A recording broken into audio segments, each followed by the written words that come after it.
Bismillah, Assalamualaikum warahmatullahi wabarakatuh.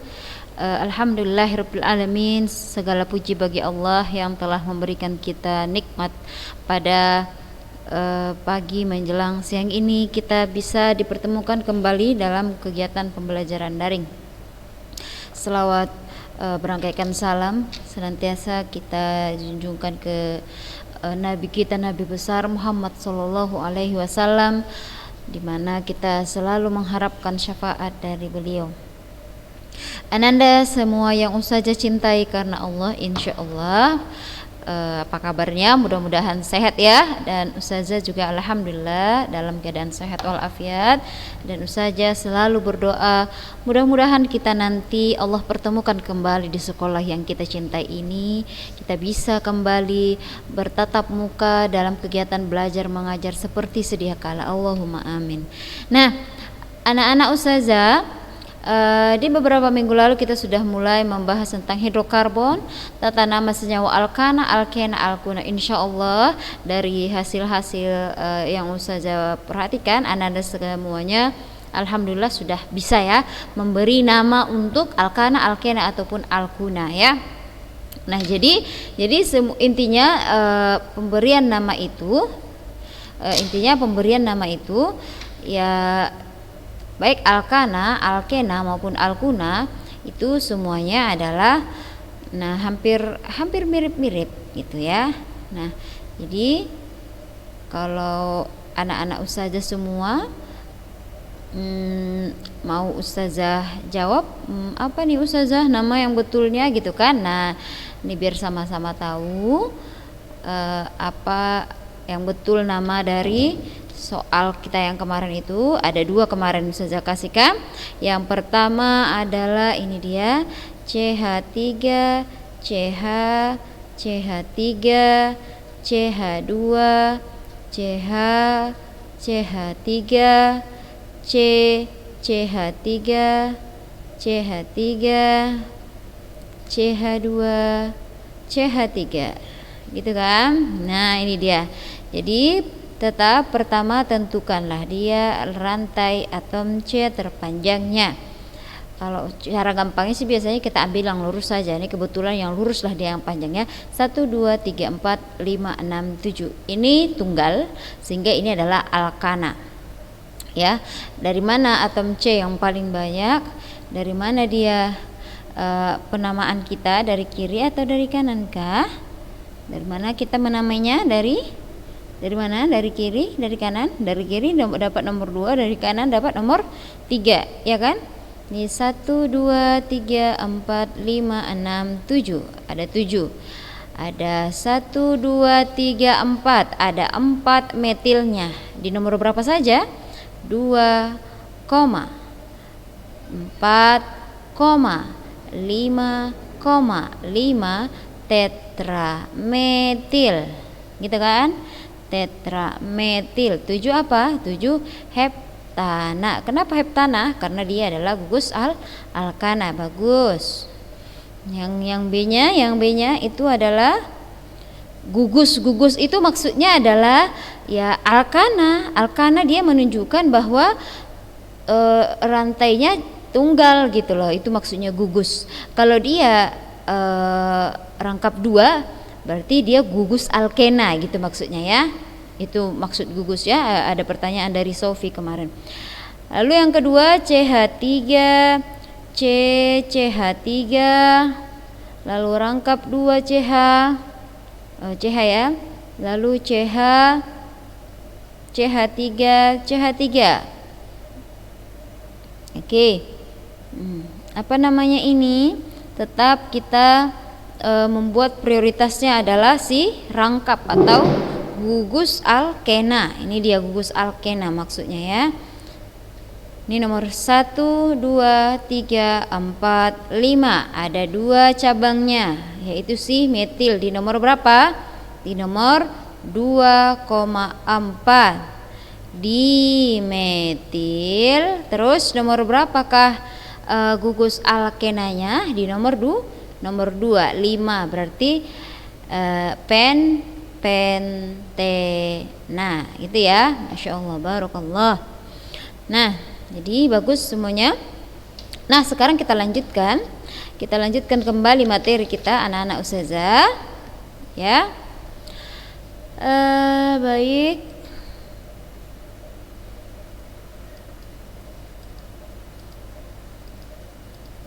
Nah, ini dia.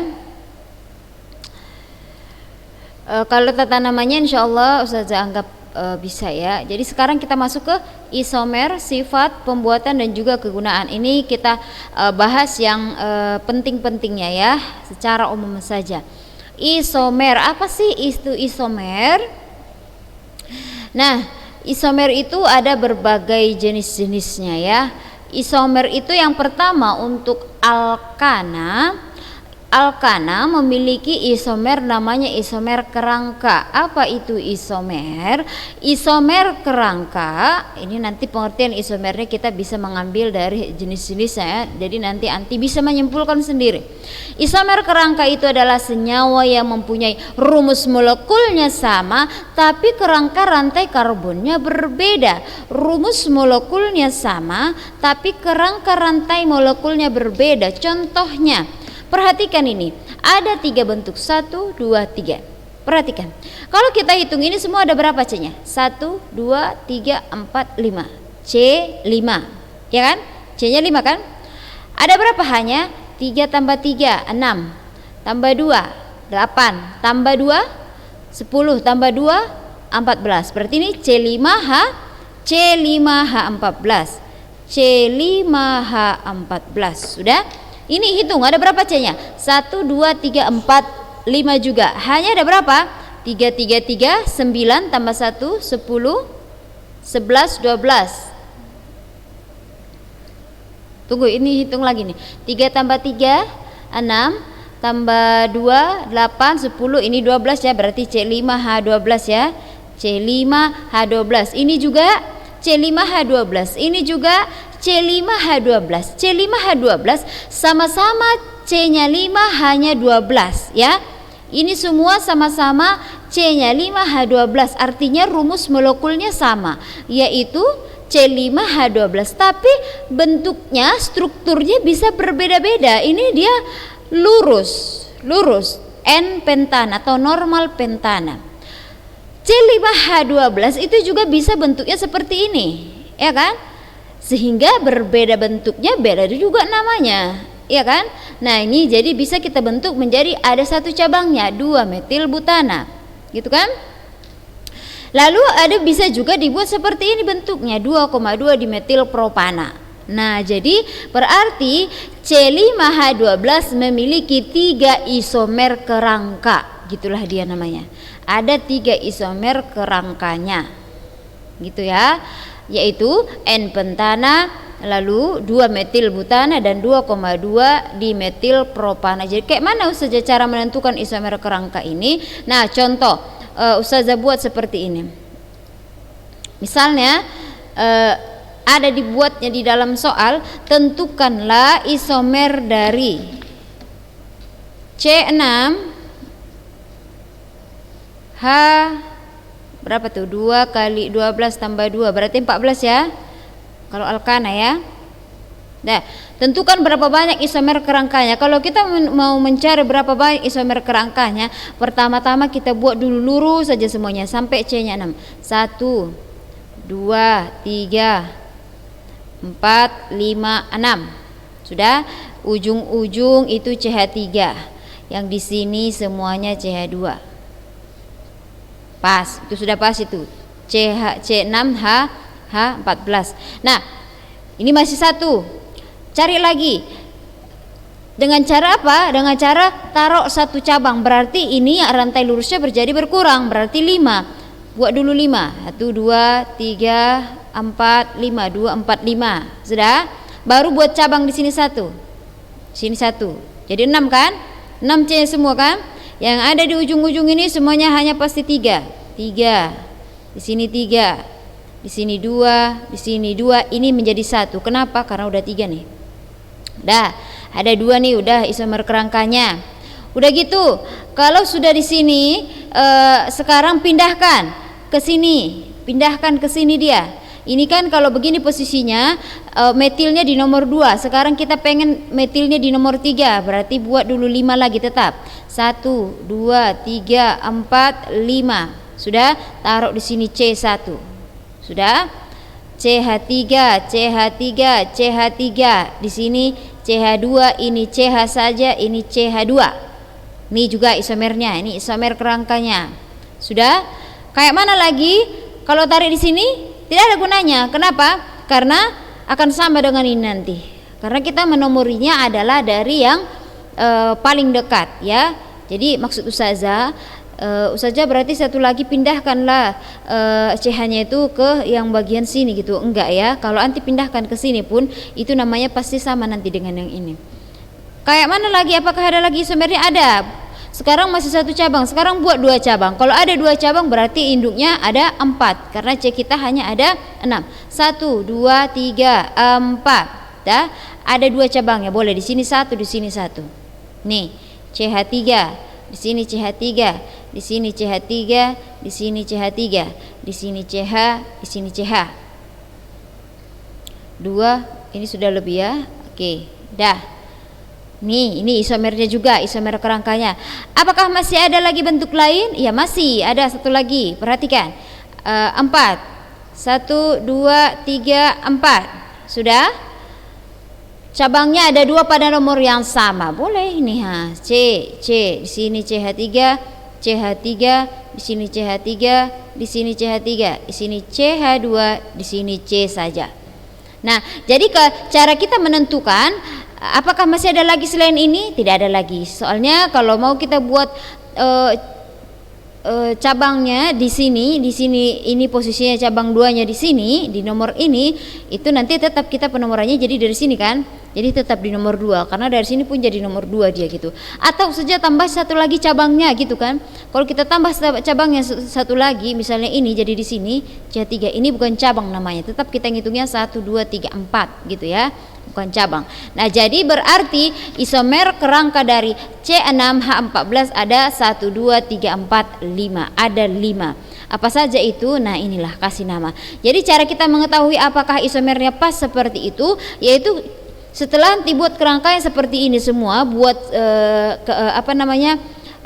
kemungkinan yang bisa, maka kasih namanya. Baru nanti kalau ada yang sama, oh berarti itu hilangkan 1 gitu. Nah, itu dia untuk isomer kerangka. Isomer kerangka itu dimiliki oleh si alkana, ya. Isomer kerangka dimiliki oleh alkana. Baik, sifat-sifat si alkana ini banyak dalam kehidupan kita ya anak-anak ustazah. Alkana itu tidak larut dalam air. Makin besar MR-nya, massa molekul relatifnya, MR ya, maka titik didihnya makin tinggi. Jumlah atom C sama, semakin banyak jumlah cabang semakin rendah titik didihnya. Jadi biasanya yang atom C-nya 1 sampai C4 itu wujudnya gas. Kalau C5 sampai 17 wujudnya cair, C18 ke atas itu berwujud padat. Ini untuk sifat alkana, sifat fisikanya. Sedangkan kalau sifat kimianya sukar bereaksi dengan zat pengoksidasi atau pereduksi dan bisa bereaksi dengan oksigen dengan menggunakan reaksi pembakaran atau yang disebut dengan reaksi oksidasi. Nanti kita bahas di bawah ya. Bagaimana cara membuat alkana? Nah, ini dia pembuatan aluminium karbida. Ada beberapa caranya di sini. Yang paling familiar itu adalah dengan sintesis Grignard namanya ya. Ini adalah pembuatan alkana. Nah, kegunaan alkana itu apa ustazah? Kita pernah jumpa nggak dengan alkana? Banyak anak-anak ustazah. Jadi bahan bakar seperti seperti LPG yang kita gunakan di kompor gas kita itu adalah alkana. Biasanya namanya adalah yang digunakan ya, yang gas yang digunakan di LPG kita itu adalah biasanya propana atau butana. Nah, berarti kalau propana C-nya berapa? C-nya berapa propana? C-nya 3. Kalau butana 4 gitu. Jadi dia yang atom C-nya kecil-kecil. Jadi kalau ditanya LPG itu bahan dasarnya apa sih? Ya gas alkana. Siapa itu? Yang atom C-nya kecil. Biasanya propana atau butana. Itulah jawabannya. Itu dia manfaat kita ini. Jadi bukan ece-ece aja kita belajar. Bensin pasti kenal ya. Bensin itu adalah senyawa, strukturnya adalah senyawa alkana, solar, aftur. Tahu ya, aftur ini adalah bahan bakar pesawat ya. Nah, untuk bahan bakar industri, alkana digunakan sebagai bahan industri plastik, pupuk dan deterjen, dan juga untuk pelumas. Ya, digunakan untuk pelumas yaitu sebagai oli. Itu dia, itu untuk si alkana. Sekarang kita lanjut ke alkena, isomernya, sifatnya, pembuatannya dan kegunaannya. Tata namanya insyaallah sudah. Nah, kalau tadi isomer alkana adalah ada isomer kerangka ya. Alkena isomernya ada 3. Ada isomer posisi, ada isomer kerangka juga sama ya, isomer kerangka, dan ada isomer ruang atau isomer geometri, yakni isomer cis trans namanya. Perhatikan, isomer posisi, yang dikatakan dengan isomer posisi itu adalah senyawa alkena yang punya rumus molekulnya sama tapi letak ikatan rangkapnya itu berbeda, posisi rangkapnya berbeda, itu maksudnya ya. Jadi isomer posisi itu adalah isomer yang rumus molekulnya sama tapi rangkapnya berbeda letaknya. Nah, lihat ini ya, perhatikan apa bedanya. Ini C-nya sama-sama 4 ya kan, hanya juga sama, tapi apa? Tapi berbeda namanya. Ini 1 butena, ini 2 butena. Kenapa? Karena letak gugus alkenanya berbeda. Ya, ini di nomor 1, ini di nomor 2. Maka yang ini dua-duanya 1 butena dan 2 butena merupakan isomer posisi. Paham ya? Nah, saja ya. Yang kedua adalah isomer kerangka, hampir sama dengan alkana tadi ya. Kalau isomer kerangka itu adalah rumus molekul sama, rumus strukturnya berbeda. Nah, ini dia. C-nya semuanya ada 4, tapi dia bentuknya berbeda, iya kan? Ini kan sama-sama, kalau gugus alkena kan sama-sama di nomor 1 ini, ya kan? Tapi bentuknya berbeda. Ini ada cabang 1, ini tidak ada cabangnya. Tapi C-nya sama mereka ini, jumlah atom C-nya sama, jumlah H-nya juga sama. Tapi ini namanya 1 butena, ini 2 metil 1 propena, ya. Jadi ini adalah isomer kerangka. Jadi dia rumus molekul sama, rumus strukturnya berbeda. Ini tapi ininya harus sama ya, posisi daripada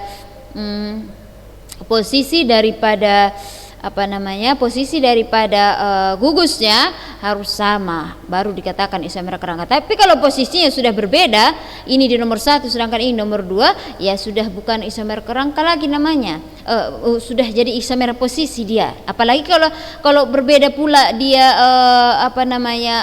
struktur kerangkanya, ya jadi dia isomer kerangka. Isomer ketiga yaitu isomer cis dan trans, yaitu yang gugus alkil atau atom yang sama pada atom C, ikatan rangkap terletak pada posisi yang sama. Nah, perhatikan ini ada rangkapnya C, rangkap 2C, lalu dia mengikat Cl, di sini ada H, lalu di sini ada Cl, di sini H. Sama ini sama-sama Cl, diikatnya ada 2, ini juga. Tapi posisinya perhatikan. Kalau dikatakan posisi cis ya, kalau dikatakan posisi cis, yaitu posisi si Cl dengan Cl atau H dengan H, unsur yang samanya maksudnya ya, yaitu mereka searah. Ini searah, ini sama-sama di atas, ini sama-sama di bawah. Sedangkan kalau posisi trans itu adalah posisi silang nih, Cl-nya di sini 1, di sini 1, berseberangan. Ini H-nya juga berseberangan. Kalau ini kan tidak ya.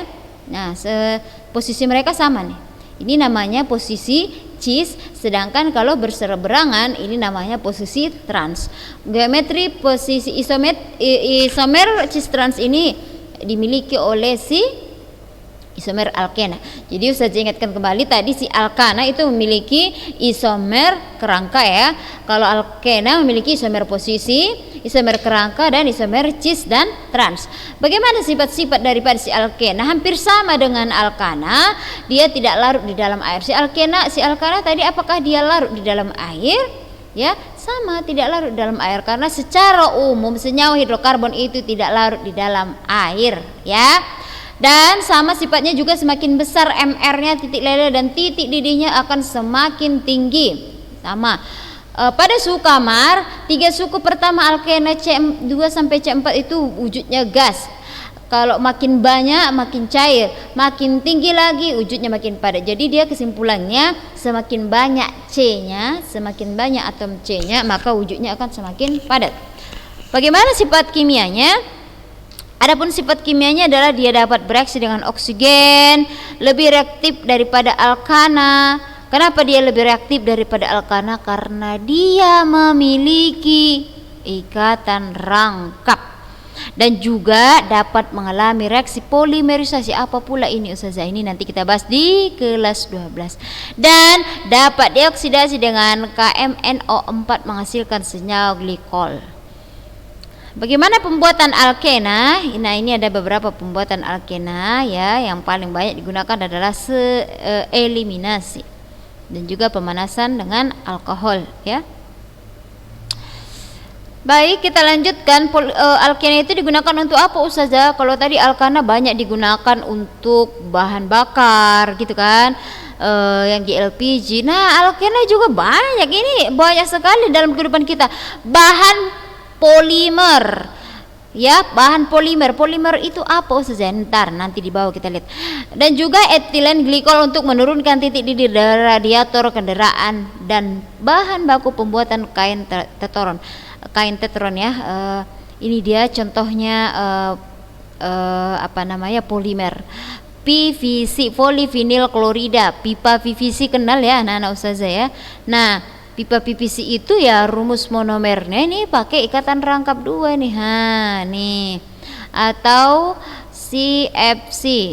Nih, atau politetrafluoroetana teflon. Pasti kenal lah ya anak-anak saja dengan teflon ya.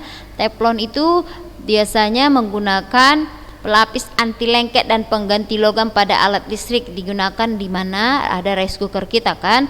Nah, ini ada dia senyawa rangkap 2-nya nih.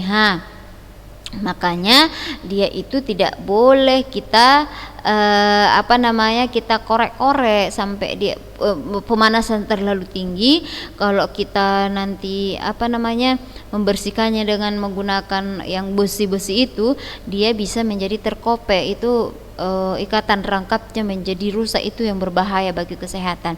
Lalu ada polietilena, atau dia itu adalah terbuat dari etena, yaitu plastik pembungkus. Yang plastik kita itu sekarang yang kita gunakan ya plastik asoy itu. Nah, itu adalah bahan dari senyawa turunan alkena. Makanya dia itu adalah dikatakan polimer yang susah sekali untuk diuraikan bahan buatan ya.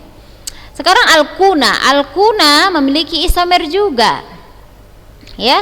Isomer alkuna, jenis isomer alkuna adalah isomer posisi dan isomer kerangka, di mana alkuna ini tidak memiliki isomer geometri. Yang isomer geometri itu hanya punya si alkena ya. Hampir sama ya dengan alkana ya. Sifat-sifatnya, alkuna rantai pendek berwujud gas, lalu kalau dia panjang berwujud cair dan juga bisa padat. Jadi hampir sama ya.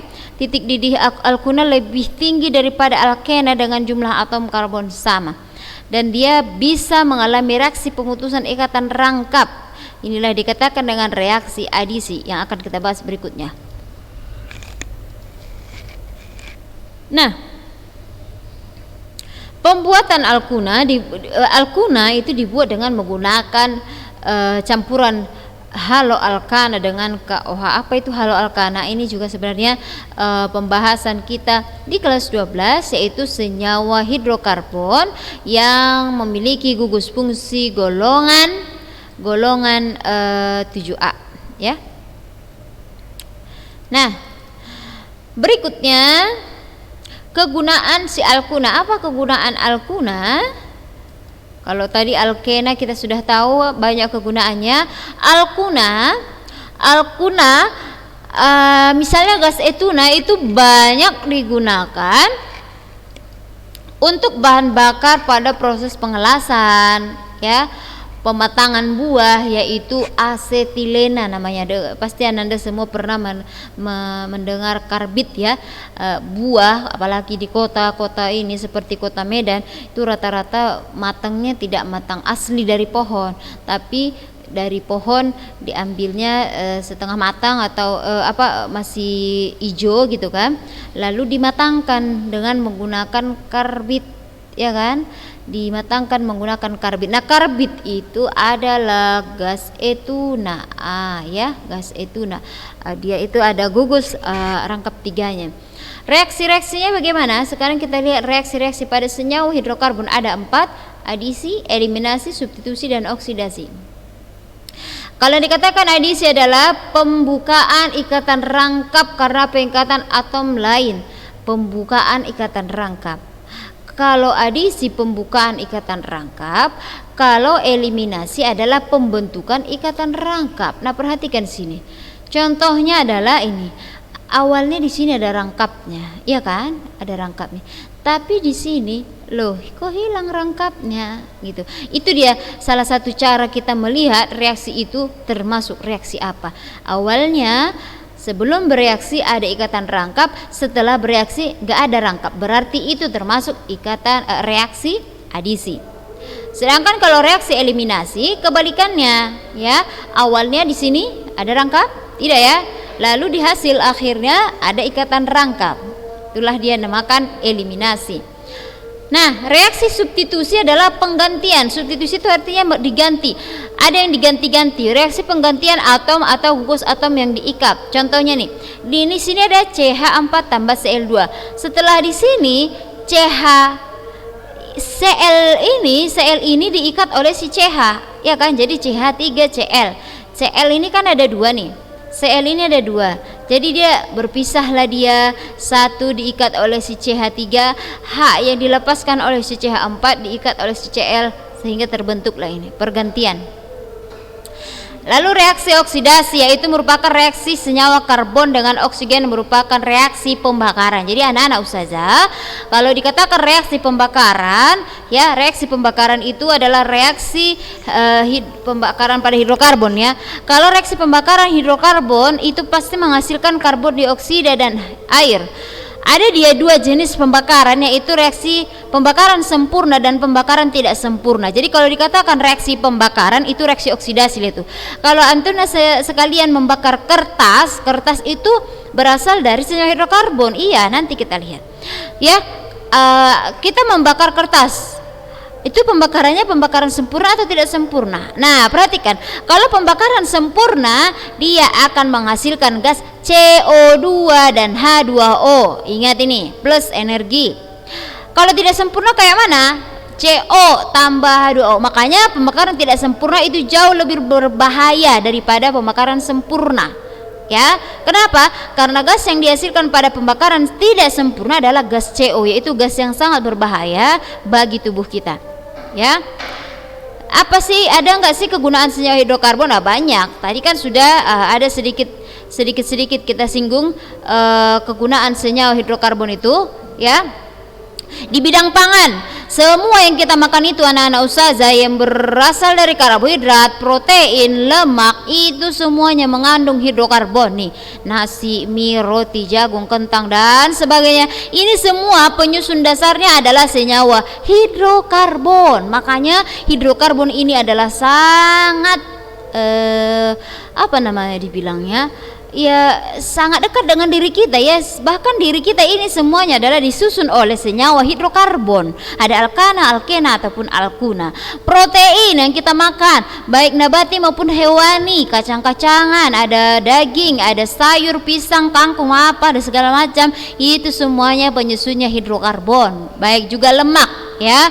Kalau di bidang sandang, kapas ini untuk pembuatan apa? Pembuatan kain kan, ataupun sutra, ataupun rayon. Ini semua bahan-bahan sandang, semuanya ini adalah senyawa hidrokarbon. Penyusunnya adalah senyawa hidrokarbon. Bidang papan, contohnya adalah ini kayu. Kita balik ya. Ya. Ini kayu, plastik, semuanya penyusunnya adalah senyawa hidrokarbon. Karet alam, lateks ini ya. Ini semua adalah hidrokarbon. Kalau bidang estetika, thinner, tahu ya thinner ya? Thinner itu untuk menghilangkan cat ya. Kalau kita mau menghilangkan cat lah.